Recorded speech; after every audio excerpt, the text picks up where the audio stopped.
tous. Bienvenue au bulletin d'information à Top News. Au sommaire. Assassinat Hariri, deuxième jour d'audience pour Marwan Hamadeh devant le tribunal spécial du Liban. Nucléaire iranien, un accord est possible à moins de demandes excessives, indique Zarif. Mahmoud Abbas condamne l'attentat contre une synagogue à Jérusalem.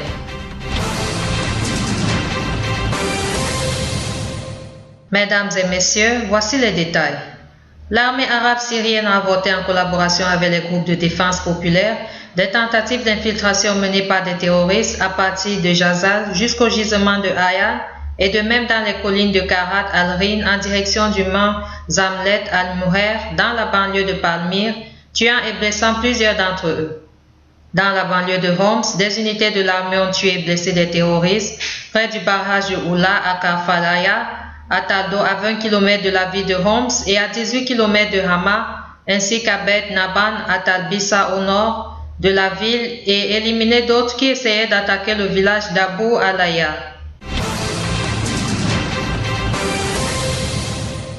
Le délégué permanent de la Syrie auprès des Nations Unies, Bachar Jafari, a affirmé qu'après plus de 3 ans de guerre, l'offensive terroriste visant la Syrie et tous les pays sont devenus martyrs du danger du terrorisme et de sa propagation dans le monde. Dans une allocution prononcée aux Nations Unies sur les droits de l'homme, Jafari a fait savoir que les décisions politisées contre le gouvernement syrien ont attisé la souffrance du peuple syrien. Elles ont adressé un message sur le fait que les terroristes sont protégés et peuvent poursuivre leurs crimes. Jafari a indiqué que la Commission internationale autonome chargée de rétablir les faits sur la situation des droits de l'homme en Syrie a remarquablement changé sa position vis-à-vis de ce qui se passe en Syrie et reconnaît dans son rapport publié hier sur les crimes et les violations du réseau terroriste de l'État islamique en Syrie et la présence du terrorisme dans ce pays.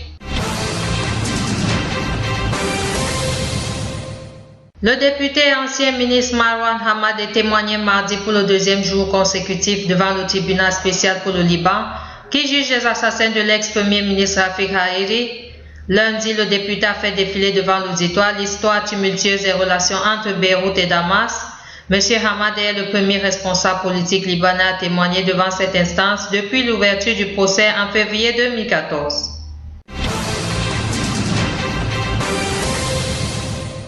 Un ressortissant syrien accusé de financer des groupes terroristes au Liban et dans le Kalamoun syrien aurait été arrêté il y a quelques jours par les renseignements militaires à Bouchamoud à Beyrouth, rapporte le quotidien Al-Safi paru jeudi.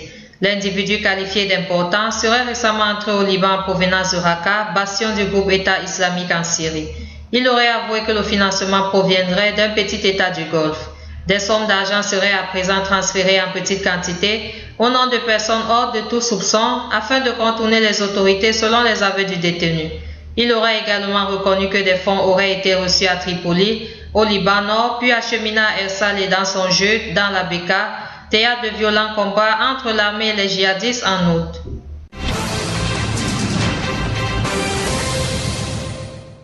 Le chef de la diplomatie iranienne Mohammad Javad Zarif a affirmé qu'un accord historique dans le dossier nucléaire iranien était possible à moins que les grandes puissances ne formulent des demandes excessives mardi à son arrivée à Vienne pour un ultime tour de négociation. Si on parvient à une solution comprenant les intérêts de la nation, on parviendra à un accord. Si à cause des demandes excessives de l'autre partie, on ne parvient pas à un résultat, le monde comprendra que la République islamique a cherché une solution, un compromis et une entente constructive, et qu'elle ne renonce pas à ses droits et à la grandeur de la nation, a déclaré M. Zarif. 4 Israéliens ont été tués mardi matin dans l'attaque d'une synagogue à Jérusalem par 2 Palestiniens qui ont été abattus par la police, a affirmé une porte-parole de la police. La porte-parole a précisé que 4 fidèles ainsi que 2 policiers qui sont intervenus contre les auteurs de l'attaque avaient été blessés. Elle a également indiqué que les auteurs de l'attaque étaient des Palestiniens de Jérusalem-Est.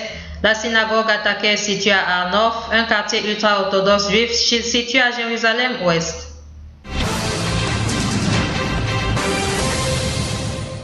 Le président palestinien Mahmoud Abbas a condamné mardi l'attentat meurtrier contre une synagogue à Jérusalem-Ouest après avoir été violemment pris à partie par les dirigeants israéliens qui lui en font porter la responsabilité. M. Abbas a condamné dans un communiqué le meurtre des fidèles priant dans une synagogue, tout en condamnant dans le même temps le meurtre de civils de quelque bord qu'il soit. L'attaque survenue mardi a fait 4 morts. Elle est la plus meurtrière depuis des années à Jérusalem. Elle est intervenue au surlendemain du meurtre raciste d'un chauffeur de bus palestinien à Jérusalem-Ouest. Autre titre. Le Hamas et le Djihad islamique, les deux principales forces islamistes palestiniennes, ont salué mardi l'attentat contre une synagogue à Jérusalem, le plus meurtrier depuis des années dans la ville sainte. Cette attaque, dont les deux auteurs originaires de Jérusalem-Est ont été abattus par la police après avoir tué 4 Israéliens, est une réponse au meurtre du martyr Youssef Ramouni, un conducteur palestinien de bus retrouvé mort lundi dans son véhicule à Jérusalem-Ouest, a assuré le Hamas. Le premier ministre israélien Benjamin Netanyahou a dénoncé mardi la responsabilité directe des incitations à la violence du Hamas et du président palestinien Mahmoud Abbas après l'attaque dans une synagogue à Jérusalem qui a fait 4 morts parmi les fidèles.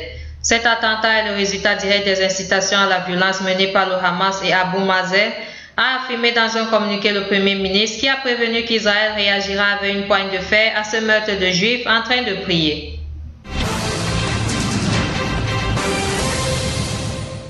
Le secrétaire d'État américain John Kerry a dénoncé mardi comme un acte de pure terreur l'attaque menée contre une synagogue à Jérusalem par 2 Palestiniens et qui a coûté la vie à 4 Israéliens. Par ailleurs, le président de la République François Hollande dénonce avec la plus grande force l'odieux attentat commis contre une synagogue à Jérusalem et ceux qui ont osé saluer cet acte, a indiqué mardi l'Élysée. Merci à vous qui nous suivez de Beyrouth et partout ailleurs. Bulletin présenté par Anna et Camille.